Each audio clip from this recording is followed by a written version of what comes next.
Hello everyone, this is Ron G. Gonna have a quick walkthrough of my submission to the 7th BeatMaker forum battle for BeatMaker 3. Alright, let's go ahead and get started.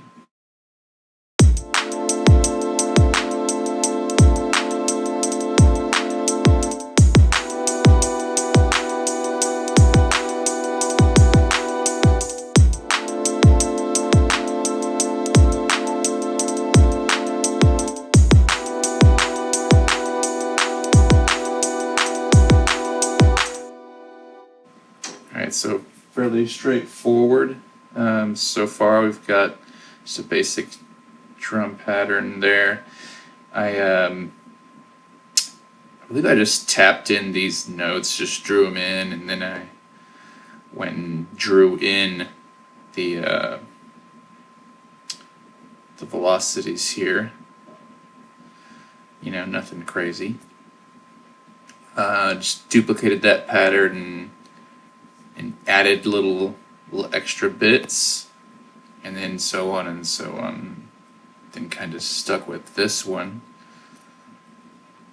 for the rest of this section.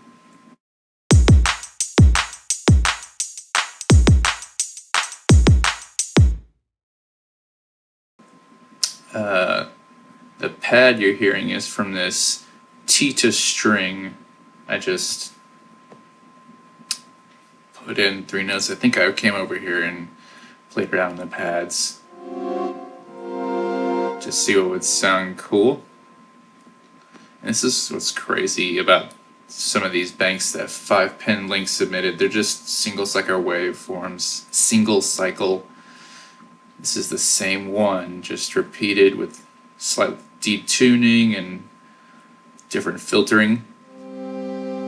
Sounds awesome. That's how I made my pad. Then we come in here to some bass sounds in a second.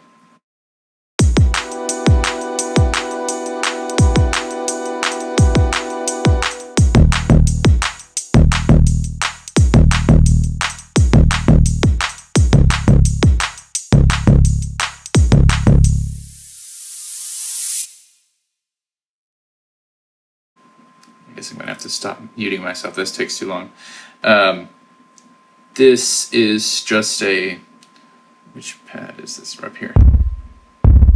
It's set to real low pad note.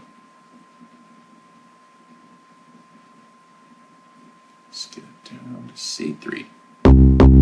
Yeah, you know, it's not quite that high, but basically I trimmed this to just the sound and looped a cycle of it to make it potentially draw out if I wanted to, and set it to a hold trigger to give its, you know, little character depending on how I played it. That's why you see that there's some different widths here on those notes,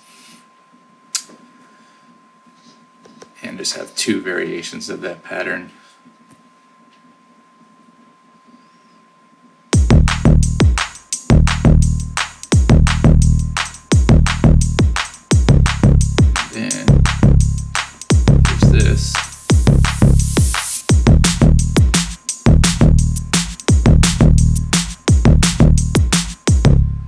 Came in with just a little addition to the snare. Actually, just add a little low pass with some resonance. I don't know, I just like the way it ended up sounding. I don't think I put any effects on that or anything else. Yeah. Let's see what else goes on. Oh, and then there's this fill that comes in up here.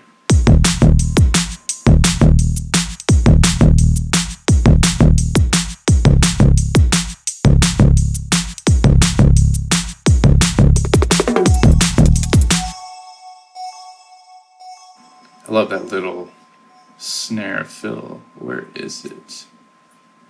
There we go. Crimson fill. So what I did with that, this is it's not really a strictly snare, but it's a little fill, and I went high up. And I also changed it to be also holds with a little bit of, I guess there's not much to it. Oh, I have a release of 329 on there. I can't recall if that was actually, if that's how it came, but lets you give it some quick hits. So I strung it together for a little fill at the end there. Then the pin code's gonna come in the same time as the strum break.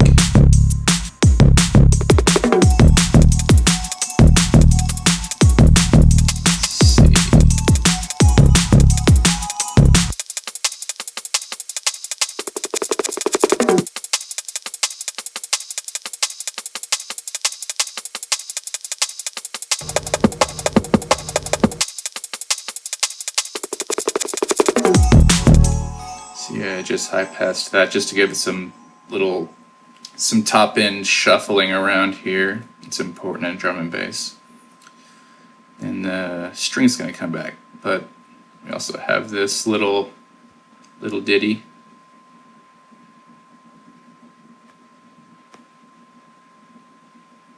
Oh. There we go. Where am I?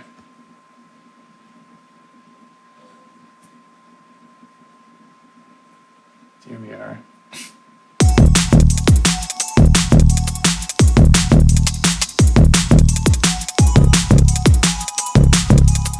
There's some effects that I didn't touch very much, but I did, I think, sweep up the high pass a little bit and put good old Cosmonaut on there to give it some thickness and some atmosphere.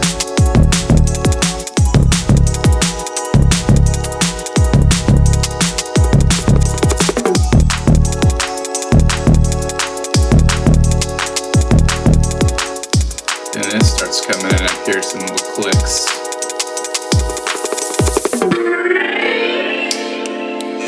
And the breakdown. So we're gonna go back again on that. Go into the pattern.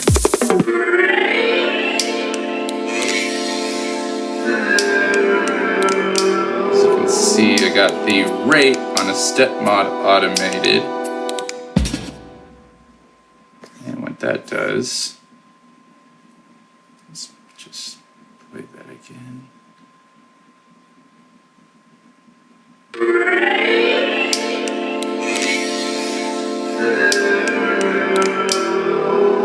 can see the rate down there being modulated. It's essentially kind of like a gate.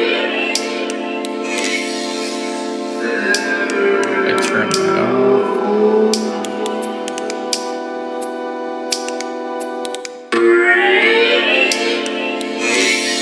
Which sounds kind of cool on its own, but I liked this little weird gated stretch effect. I think I just recorded that automation live, but it's easy enough to edit.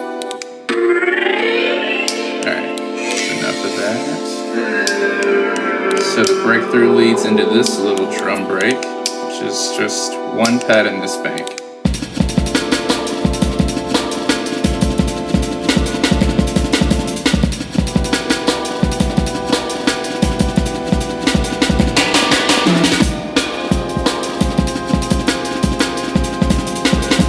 Just two patterns. It almost goes, pretty straight up for some of it.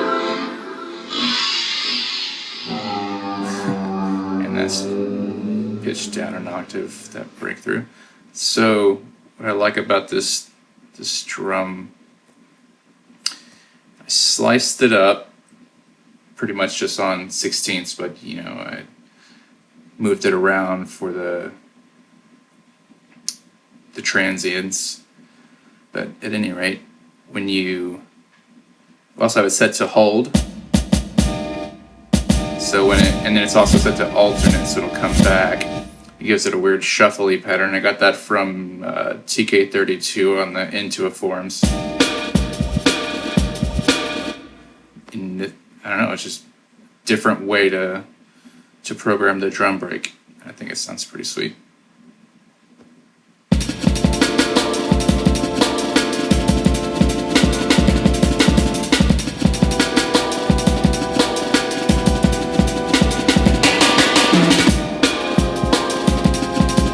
Oh, I also pitched it up a few semitones to flow better with the pad.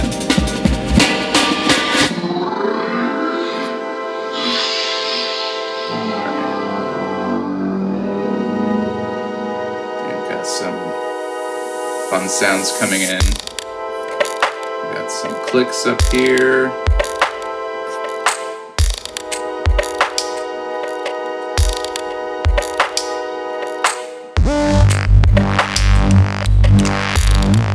This bass sound is really fun. So let's see here, these cool sounds. I love those. I just played those, recorded those on the pads, performed those in. This right here. This is cool. This is another synth pack. It's the same single cycle as the string, which is pretty crazy.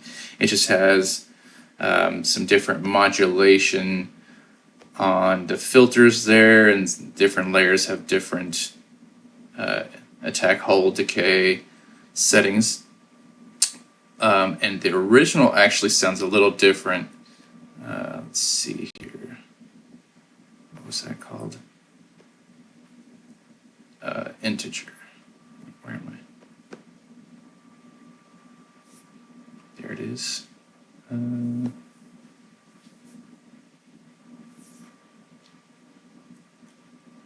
Throw it on there so you can hear what it sounds like. So I took that. I did this with most of the banks. Is just open them up and that sounds pretty good. So I just changed some of the modulation LFOs. You can see they're all sine waves in here.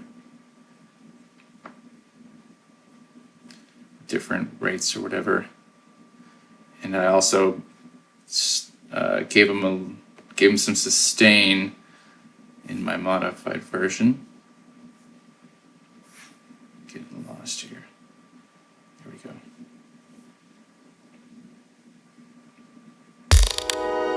Here it comes. Oh, and I also turned on legato,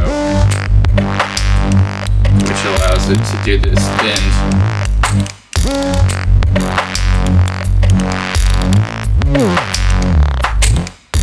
Which is one of my favorite tricks to do in this.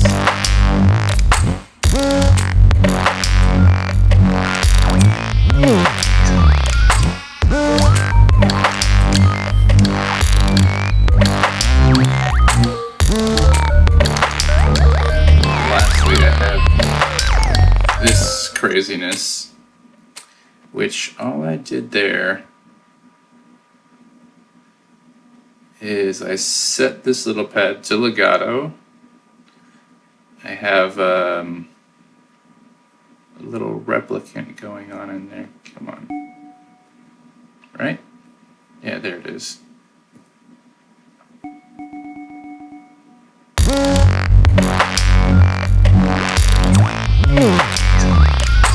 If you look at this, you can kind of tell how I played that in.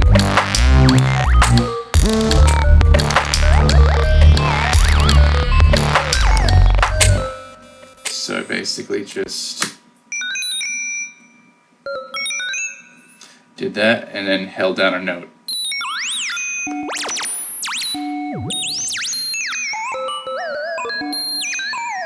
And I recorded literally just that.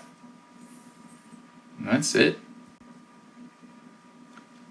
That's Oh, and I obviously have a little automation there. I drew that in while recording. Not drew it in, just recorded the cutoff to make a kind of transition in. That's basically it. Yeah. So, hope you enjoyed it.